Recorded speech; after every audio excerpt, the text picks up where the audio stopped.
Playing Apex with shsrkfaze. Gonna be doing some ranked arenas. I don't know intros. So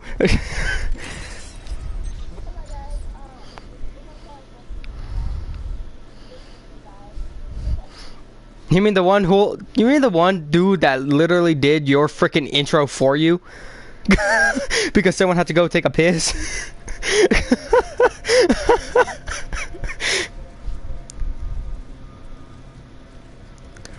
made the right choice this time. I freaking did your intro for you because you had to go take a piss.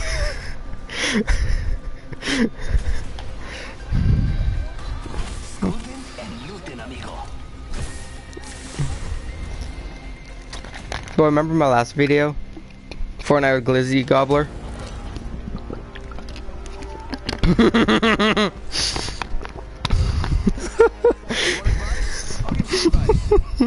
Oh, they have a bloodhound.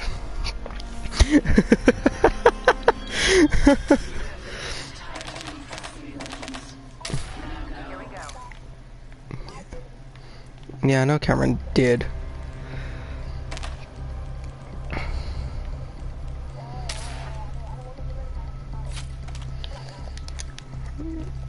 Oh, I did not buy a Ghost. I didn't buy a Ghost in primary. It's secondary.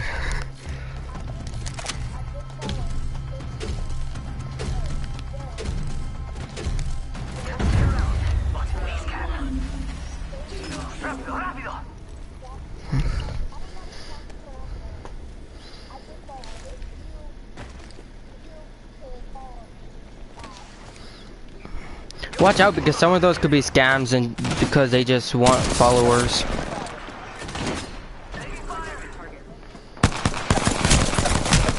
There's a dude here with a goddamn automatic weapon and all I have is a freaking pistol.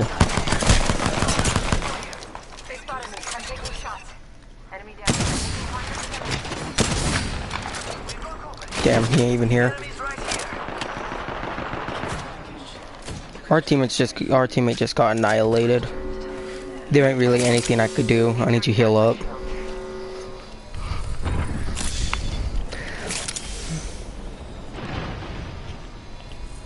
Here, after this syringe, use this. Hostiles detected. And don't have any battery shield batteries, so I'm just gonna use shield myself.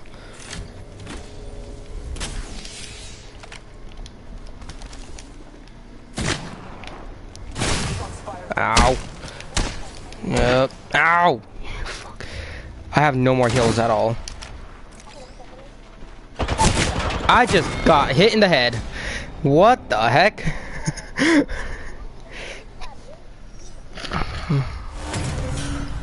Well.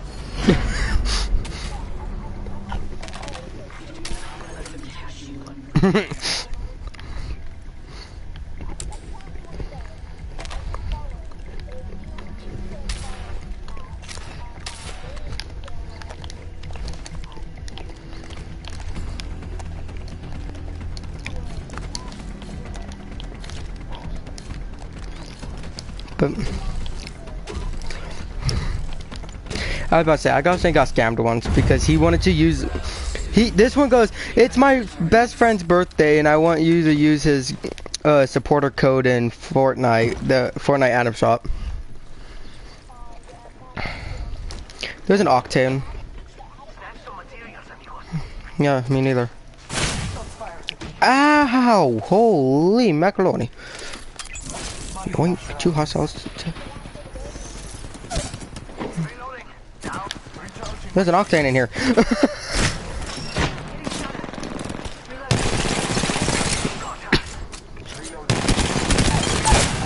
What?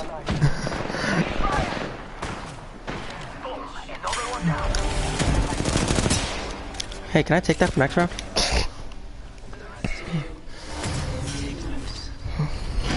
Bro, they are not nice.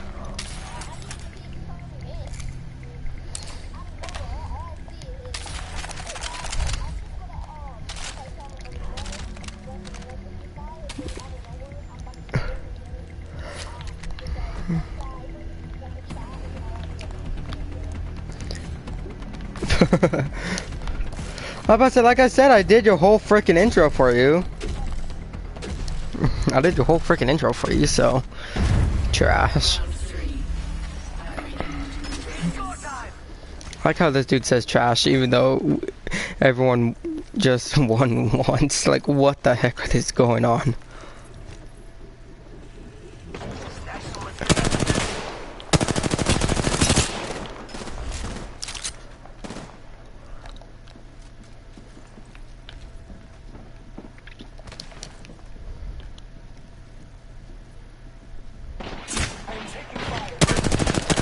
I need help. Gosh dang it, of course.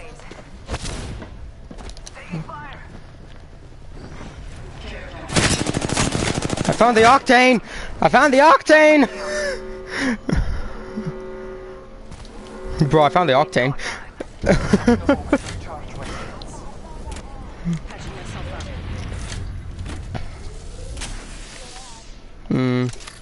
That's it, I found the gosh dang octane. They're both over there. Yeah, I'll just use my thing.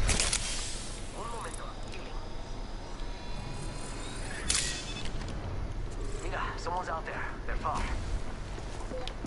Yep. One of them's low. Nice. Watch out, Octane. What the heck is going on? Taking shield battery. It's the last shield I have, so. Got him. Let's go. Who's saying trash now, bitch? Oh wait. I'm about to say, is that something we can't say because you're doing Twitch?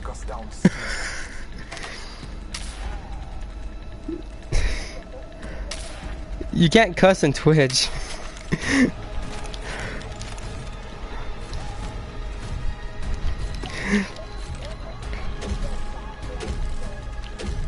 You could do it on YouTube, but Twitch won't allow that. Twitch hates a lot of things.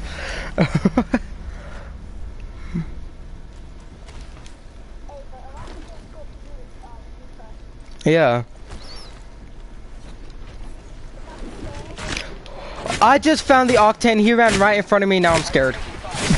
I'm terrified. I'm getting shot at, and I don't know where from. Wait, do I have a medkit? I do. Wait, cancel that. Give me this medkit instead. Patching myself up. Charging on my shield. Bro, I'm scared.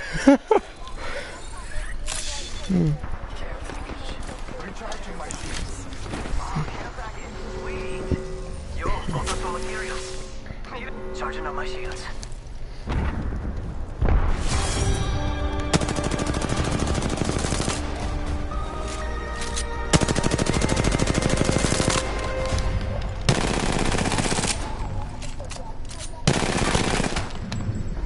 Bro, I got like 1 kill from that.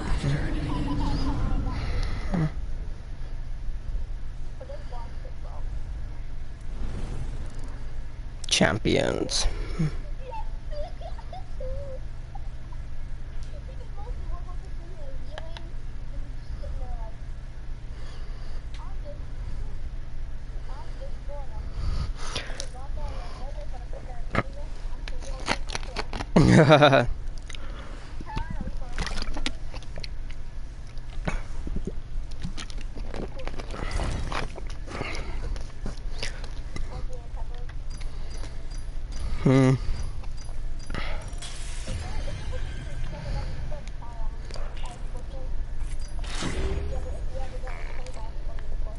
No, I have not.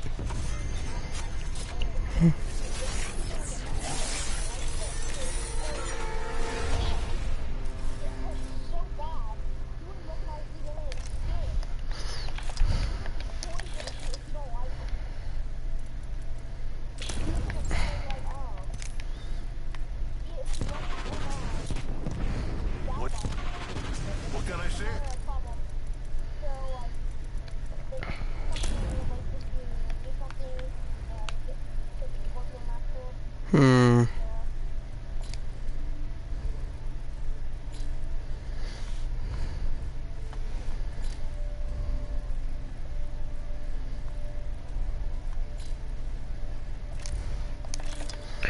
Burner. Dun, dun, dun, dun, dun, dun, dun.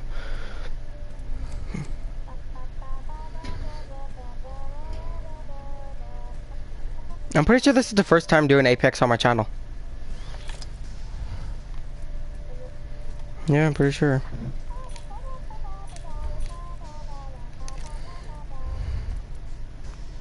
My bird. My birdie.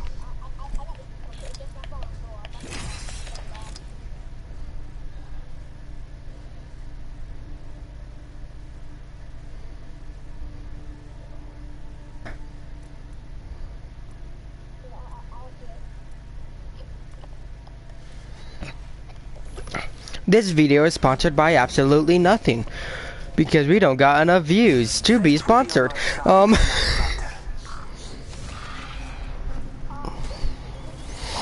right choice this time.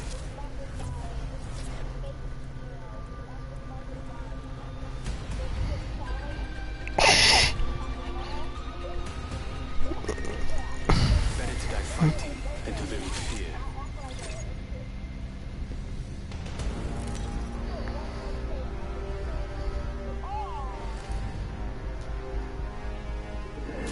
Life is meant to die.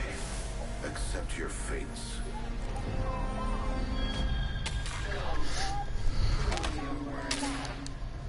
The hunt begins. Let us find our prey.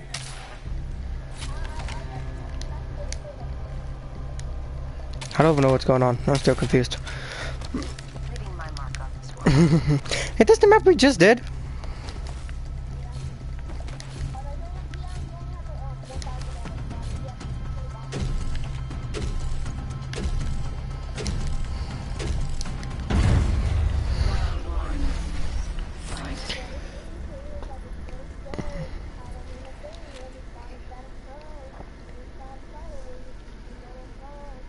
Oh, that lucky bastard.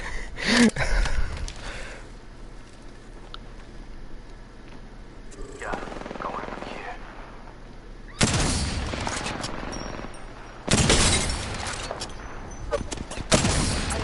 Top one's cracked. Getting killed at. Enemy right here.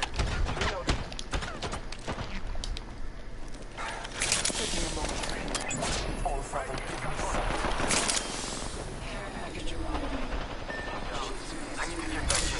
Heads up. There's a package coming in. Enemy right here. Okay, hold on. Spotted me. I'm taking shots. Reloading. Got one. Enemy down. This way. Enemy right here. Reloading. Got one right here. Enemy right here. I can't hit him. Over here. Reloading. Hold on, that fool's gonna run around here again, I bet. Nope, never mind. That fool was literally just running in circles.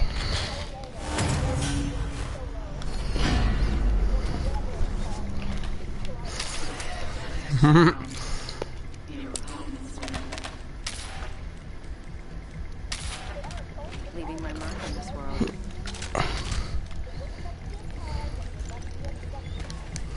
I don't like this site. Just so they know who to face. I apparently always skip this upgrade. Yeah, I'll use it.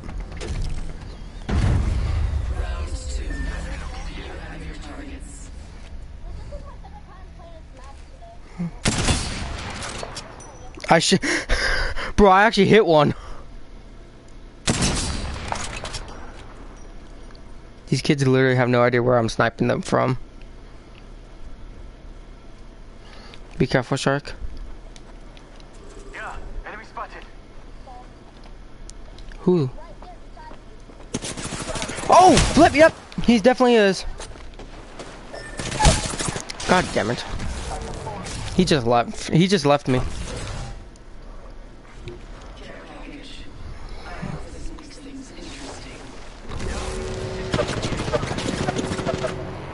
This one over here is a horrible shot.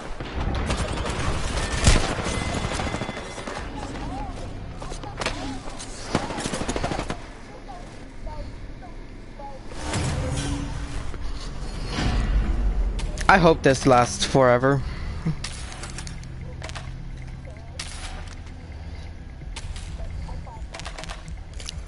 I am actually going to go for a sight on this. That's a lot different than the one that I'm supposed to have on it, but... And I'm not going for this pistol, I'm going for the shotgun pistol. And I am just going to be the one person that just rushes in, because I'm rocking the R301 now. Just so they know who they're facing. Round 3. Do not relent. I say they always come over here. And look at these ugly bikes. I've got eyes on one of them here. Okay.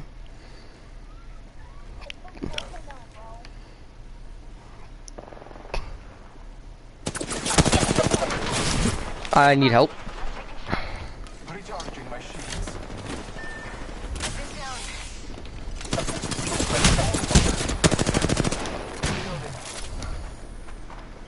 Taking a moment to recharge my shields. How? That one didn't even hit me once. Wow. Come here, cat. My baby. My baby cat.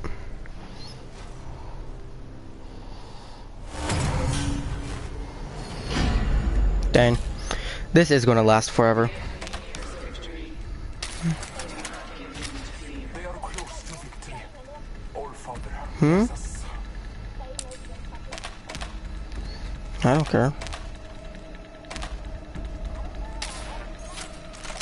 I said I don't care. I don't care, you do you. Oh, I thought I used it, but no, the match ended before I could. I see one of them.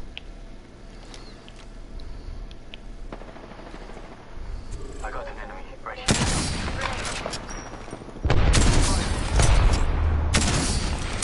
Got one right here. They spotted me. I'm taking shots. I downed an enemy. Reloading. Downed another. Reloading. I'm getting hit.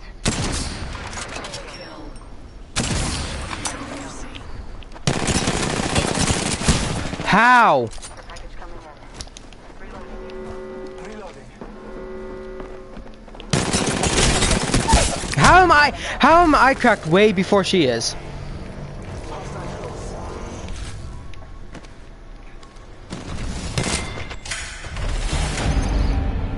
Bitch. Don't fuck with the sniper. Oh my gosh, the tiebreaker. Now the worthy will emerge.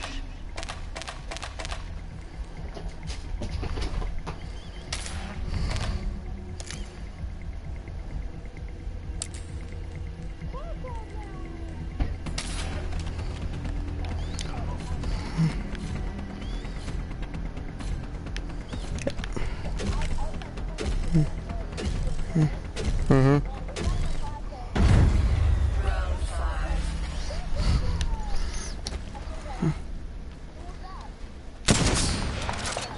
Damn, that bitch is so fucking lucky. Right here. Got one. Taking fire. Reloading. I'm missing my shots. Reloading. I downed one. I'm down. I'm not done yet. Yeah, I'm missing all my shots. I can't use this freaking scope here on this. Reloading. Enemy here. One of them's right here. Boy jumping. Well, I don't know what fucking scope it is. Got one. Recharging my shield.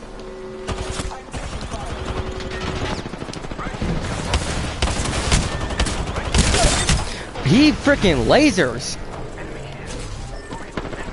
Come on, Max. They spotted me. I'm taking shots. Need to recharge my shield.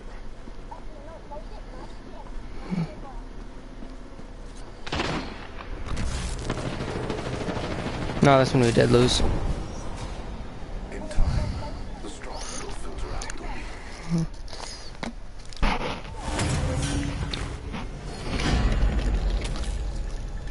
weak. This is getting on my freaking nerves.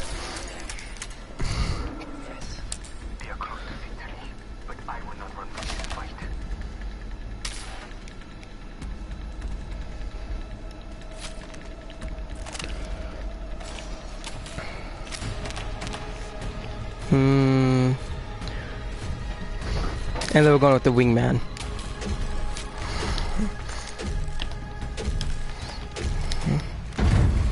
Round 6. Do not hold back.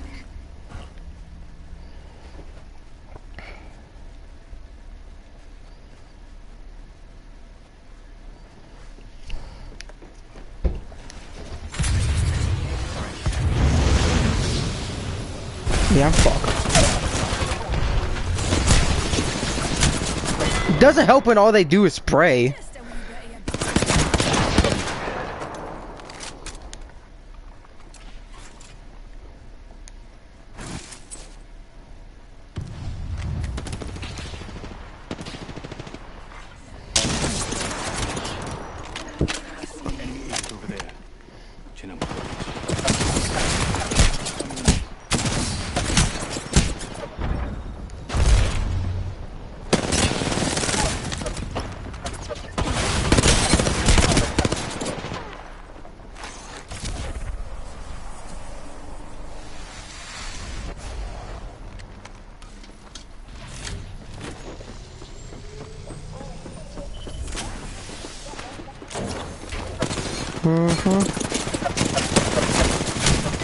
See, just like that.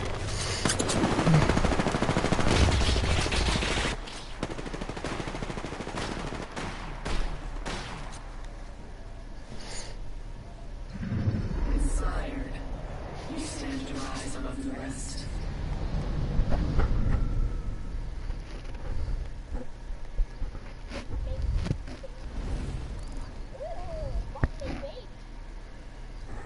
Hmm?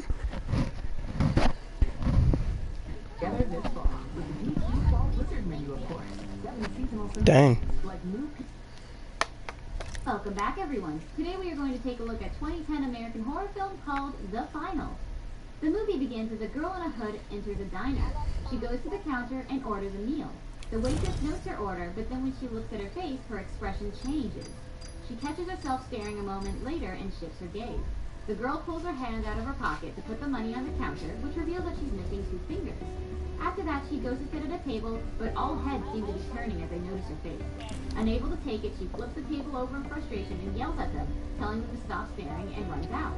We're taken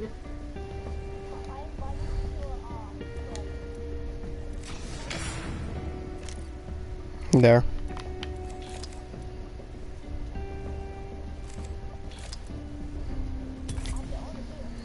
Nice. high school. Bradley enters his classroom and takes a seat behind a timid kid named Ravi. Bradley slaps Ravi's head and starts bullying him. The teacher notices this and tells Bradley to change seats with Bernard. However, Bernard turns out to be just another friend of Bradley's. As he takes a seat behind Ravi, he slaps his head as well. Next, we're introduced to the popular girls, Heather, Bridget, and Kelly. As they walk down the hallway, they find a girl called Emily next to her locker. They surround her and start bullying her. When she asks why they're always so mean, they remark that they're nothing but honest. Feeling extremely hurt, at a table discussing their plans for revenge. What? As one, we will be gifted with victory. Yeah. The populars, who's sitting at No. the table, throw a milk carton at them. They cheer and laugh as the milk splatters all over the podcast. Ravi grabs the carton and goes to the table. He simply Pull him out. Bernard, who again ridicules him. The other Wait, what is it? This place is something else. Let's go. laughter. Feeling greatly embarrassed, Ravi walks away. Curtis, a likable student and inspiring actor, goes to the Outcast table. He excitedly tells them he has an upcoming shoot and invites them to come.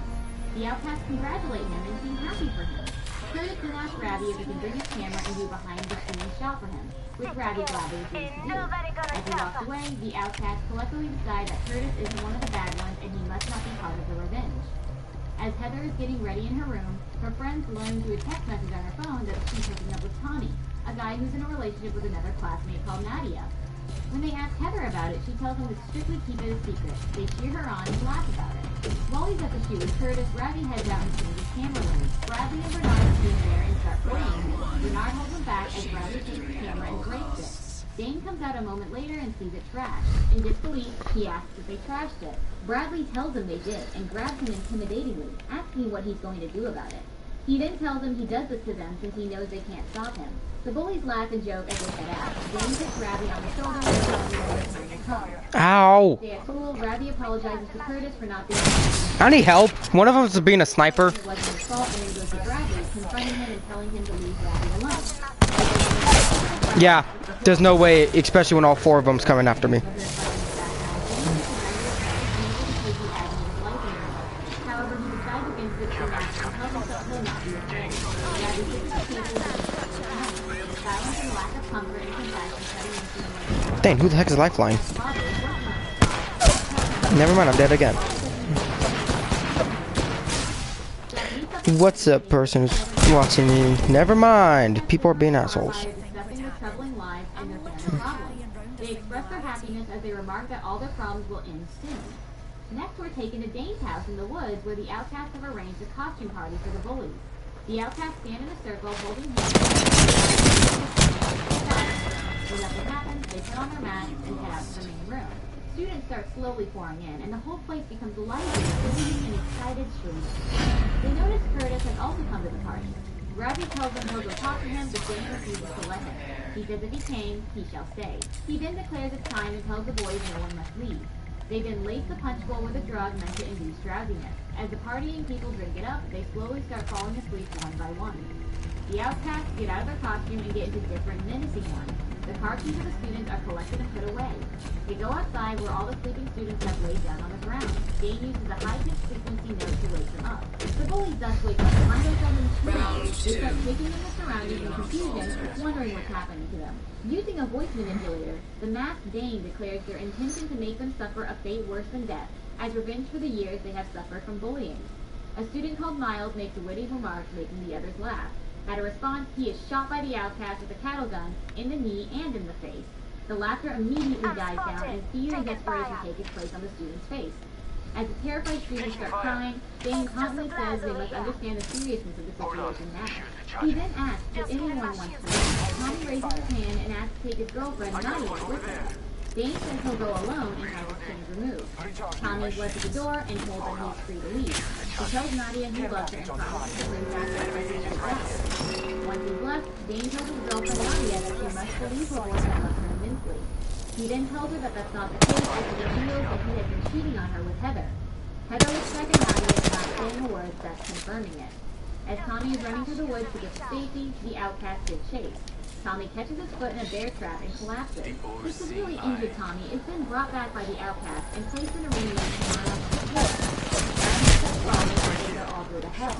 As a response, Dane tells them he's already there, indicating his life has been made into a living hell by these bullies.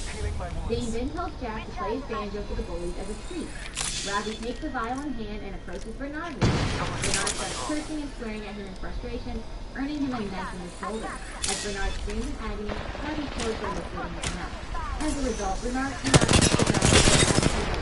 A moment later, his movements stop. Ravi takes off the restraints and lays his arms by his side. When he passes off the leg, he throws it through the ground. Dane explains that Bernard Bro! can't move, but he'll do everything he can.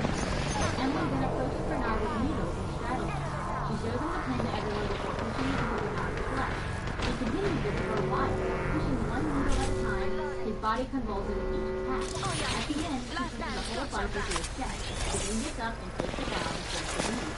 Bernard's body is then taken away to the other hurt one. A masked Andy then roams the area with an axe, trying to choose his next victim.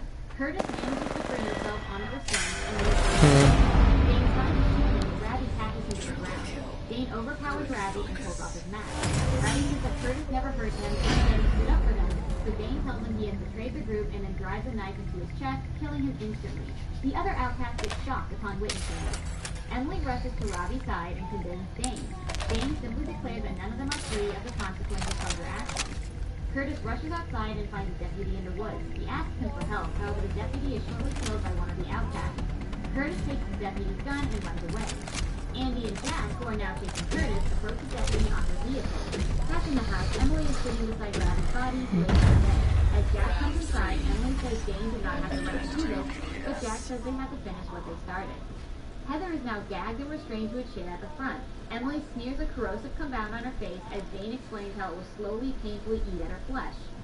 Andy informs Dane about the deputy, who makes the announcement in a taunting way, saying Curtis wanted to get help but failed.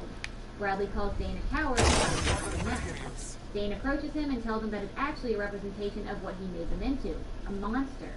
Bradley asks to see his face, to which Dane pulls off his mask, saying he must know he changed his life forever. Dane then tells him that he wants to live his cool life in darkness, but by not letting him do that, Bradley actually empowered him. While running, Curtis comes across Parker's house. He begs for help, however, seeing the gun in Curtis' hand, Parker refuses to trust him and knocks him out. Emily then approaches her next victim, Bradley. Bradley starts begging her not to touch him. A guy in the corner, Riggs, tells Bradley not to give him the pleasure by begging, but the terrified Bradley continues to beg. Bridget tells Emily that she knows who she is.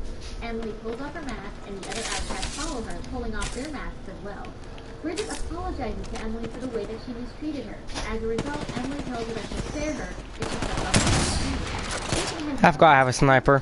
By the outcast. They urge Bradley to cut off her fingers, threatening him with life. Bridget begs him not to, but he tells her he has to, for if he doesn't, she'll cut off his head. Emily then gags Bridget as Bradley cuts off one of her fingers. The outcasts look at him and join their Then he tells Bradley Bradley cuts off another finger as Bridget lets out one. Emily then leans down and tells Bridget that to save herself from all this pain, all she has to do is inflict it on someone else. He asks her to do it, to which Bridget nods. It's match point. Don't let them get the jump on us. Kentucky Fried Chicken sandwich with real mutton, meal, pickle, and a quarter-pound filet as far as the eye can see. Get comfy. It's gonna be a while. We'll stick it to you. Get the Kentucky Fried Chicken sandwich for just $3.99. You're looking good.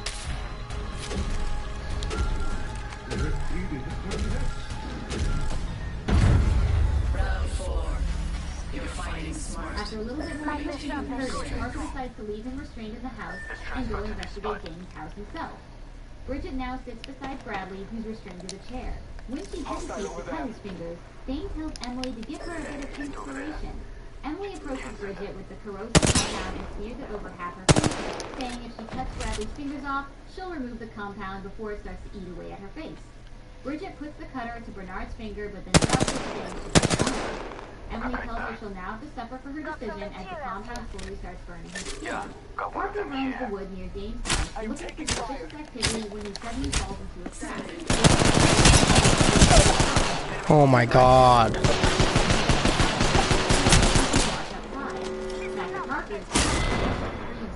He grabs a gun and calls the operator, saying there's been a robbery with Dane.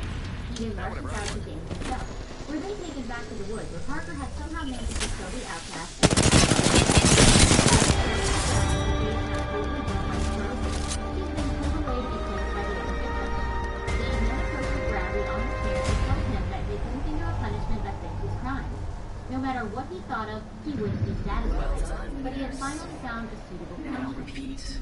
Bradley attempts to apologize, but Dane doesn't budge. He places a knife at Bradley's back and tells him that he'll neither enjoy playing his favorite games again, nor will he ever enjoy the pleasure of sex. He then digs the knife into Bradley's back, severing his spinal cord, thus paralyzing him from below the waist. An outcast finds the one killed by Jack laying dead in the woods. A few feet ahead, he sees Parker similarly laying on the ground. He kicks him to see if he's alive, but his body appears to be lifeless. He leans beside him and tries to have a look at his face, but Parker stabs and kills him. While Dane is making another speech about how the events of this night will change them and live on forever, Riggs gets enraged and starts throwing insults at the outcast. Infuriated by his behavior, the outcasts surround Riggs as Dane declares him their next victim. Curtis finds Parker leaning by him and asks him if he's okay. Parker tells him not to worry about him and go save the kids that are being held captive. Just as Andy and Jack are about to cut off Riggs' tongue, Curtis barges in with the gun, telling them to stop. Dane tells Curtis to go away, say they don't have an issue with him. Curtis tells Dane he's been his friend for a long time, but he can't let him do this, since Riggs doesn't deserve it. Dane remarks that he does, and orders Andy to proceed, but Curtis puts a bullet inside Andy, thus killing him. Dane shoots Curtis in the shoulder, and then approaches him with the gun aimed at him. Just as he's about to kill him, Emily shoots him dead and declares she's had enough. Jack approaches her, saying he feels the same. Emily gives him the gun, and they hug. Emily then turns to Kelly, still sitting amidst the others, unharmed. She tells her she just wanted to be friends, and then turns, standing with her back to Jack. Jack puts the gun to her head and shoots. Just then, the police enter the house and tell Jack to drop his gun. Jack puts the gun in his temple and tells the cops there are more of them out in the woods. The cops tell him not to do this, saying they can work something out, but Jack shoots himself and the screen fades out. A media reporter is then seen reporting the incident as a group of high schoolers kidnapping and hurting their fellow mates without reason. Curtis is seen walking on school grounds.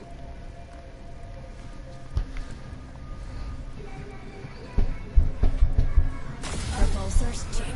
Stabilizers, check. Base body, check. With an eye in the sky, there's nothing to Fate will fear. be on our side, Fly Fighter.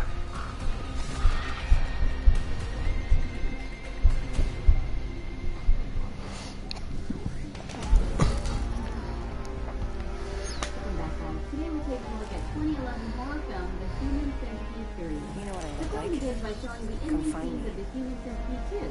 The camera shows a warden and his accountant watching the ending credits on TV. The warden, by the name tag of William Boss, puts on his cigar and calls the movie Keeping Trash. He then Sure. passes down on his secretary. Boss pulls her in a sadistic manner and sends her out. Just then, he receives a call about Code 6 and Block 4. The scenario now shows a prison in a wide-open desert where Boss and his accountant walk through the halls to Block 4, while all the prisoners stand on the edges of their cells. They proceed to the inner cells where prisoners calling them Nazis. Moreover, the captive prisoners threatening to rape them to death. Boss knows the number as prisoners 207 and remarks that he'll be dealt with later. On their way out, they come across a bloodied policeman and it's learned that prisoner 178 did this. In his pure anguish, Boss walks over to the restrained, burly prisoner and uses his ruthlessness to break his elbow in a vicious manner. The guy starts howling in pain while Boss walks away in sheer satisfaction. Meanwhile, his accountant keeps on blabbering about rising medical expenses due to his never-ending torture. Back in the hall, Boss stops in the middle and starts shooting his revolver like a maniac until he drops to the floor, demanding respect from everyone.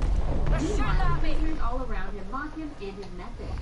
The scene then shifts to his office, where Boss drops a signal anonymous around his desk while his accountant checks other signals and secretary. Package on She high. shoves the news in her from the room, gods. while Boss gets delivered from Mr. Boss. Cracked one. While Boss is enraged due to the high blood pressure of in the meantime, the attacker, Butler, suggests using the human centipede cells as a solution, but Boss doesn't give him a year instead. Afterwards, Oh my gosh, one of them is so low, but yeah, I'm so low.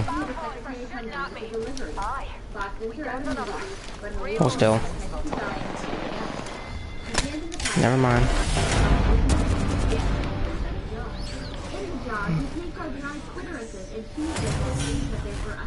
At that moment, he receives a threatening call from the prisoners and Boss starts to freak out. He loses himself like a lunatic under pressure and starts stating they're coming for him. He closes the door and hides underneath his table while being scared to death. In the meantime, White calls the guard and it's revealed that the prisoner just pranked Boss. Just then, the secretary barges in stating Boss's appointment for the medieval survey with Dr. Jones, with him lashing out in pure anguish. The scene then shifts to the hospital ward where prisoners are under medical care. While in his cabin, Boss forces the doctor to give the statement that he is in health, despite being under hypertension. Frightened to the bone, the doctor affirms. Later, the camera pans to a cell where the pranking prisoner is strapped to a wooden table. Boss walks around him and menacingly threatens the guy. In the meantime, police officers arrive with buckets of water, but Boss angrily sends them back to bring boiling water. This time, secretary named Daisy walks in and states that Governor Steve will be there in 20 minutes. Boss checks all the Daisy while advising her to let him touch her so that the governor can be sued for sexual harassment. After she leaves, the policeman arrives with the boiling water and Boss starts. He puts a towel over the guy shrinks in agony while Boss takes him out of the building. After the torture, he takes off the kitchen cloth and initially burns the vision. On the other hand, Governor Dean arrives at the office as he sits on the seat.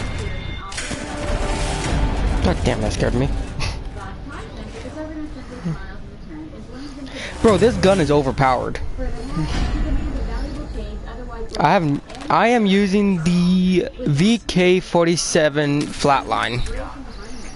his assistants try to calm him down, but his blood pressure peaks.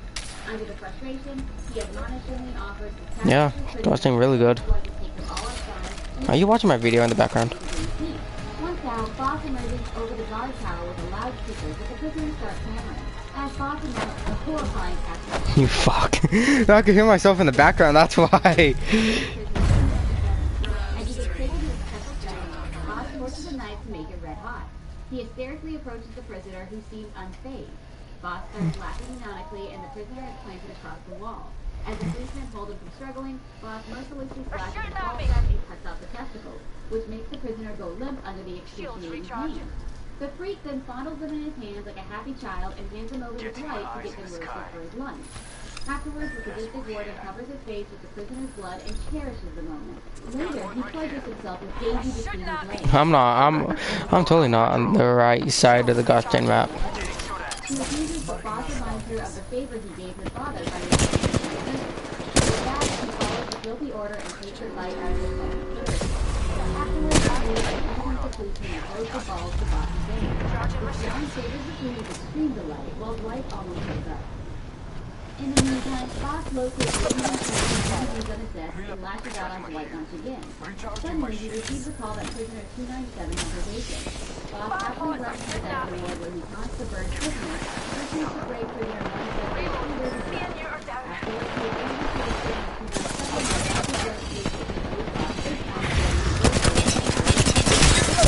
the Bro, double teaming my fuck.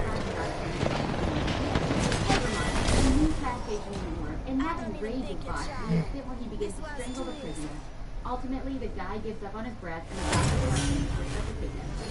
After a few attempts, his heartbeat resumes, the boss repeats the same comment, but this time lets him go before he dies. As he leaves for the day, Dwight discusses his sympathies with Boss. It's a movie I'm watching, not a movie, a gosh dang thing I'm watching. One of those horror things again. He sits in the chair and laments over the uselessness of castration. That makes Dwight burst out in frustration and shouts about the effectiveness of his human sympathy. No financial issues, no fights, no more disrespect. But the boss doesn't want him to face if he has no time for that. Dwight tries to prove his argument and states that he accepted honestly, the boss bellows in fury and fires Dwight. After their heated argument, Dwight leaves the office before handing Daisy a handkerchief for her tears. In the meantime, the boss starts abusing Dwight and walks around madly like a drunkard. Afterwards, he goes to the guard tower and abuses every prisoner racially and in every sense.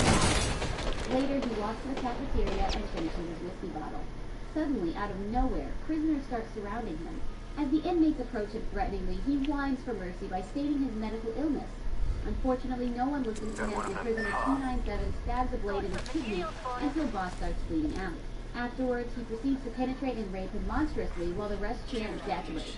As the pain exceeds, the prisoner finishes inside After getting a quiet release, he stands up and receives a call stating that Tom Six is on the gate. Boss orders for him inside. Meanwhile, Dwight also returns and Tom enters David's office to ask for an autograph. Shark, you need to heal. Nope, Shark's dead. He proceeds to the warden's office where Dr. Joel joins the next letter. The discussion starts and Dwight presents an illustration of the human family. The plot progresses and Tom confirms that the process is imperfect because and Boss stands up in trial, imagining the glorious scene behind it. He immediately puts Tom in charge of the operation and asks to get back to the Yeah, I can't do shit. Dwight goes against the opinion, but Boss stays adamant.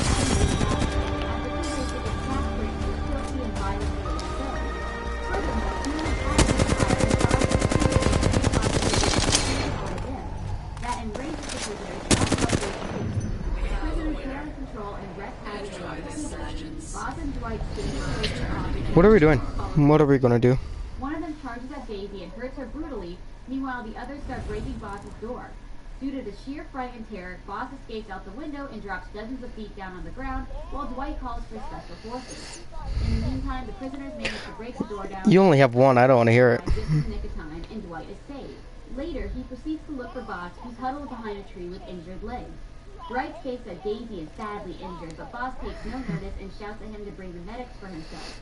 The scene now shifts to the cells where Boss shoots every prisoner with a sedation rifle and has them taken away for surgical procedures. He dances around in sheer happiness and menacing satisfaction and proceeds to read out the surgical Play Fortnite. to everyone in the medical. Let's play Fortnite. Ending the speech, he analyses the victims and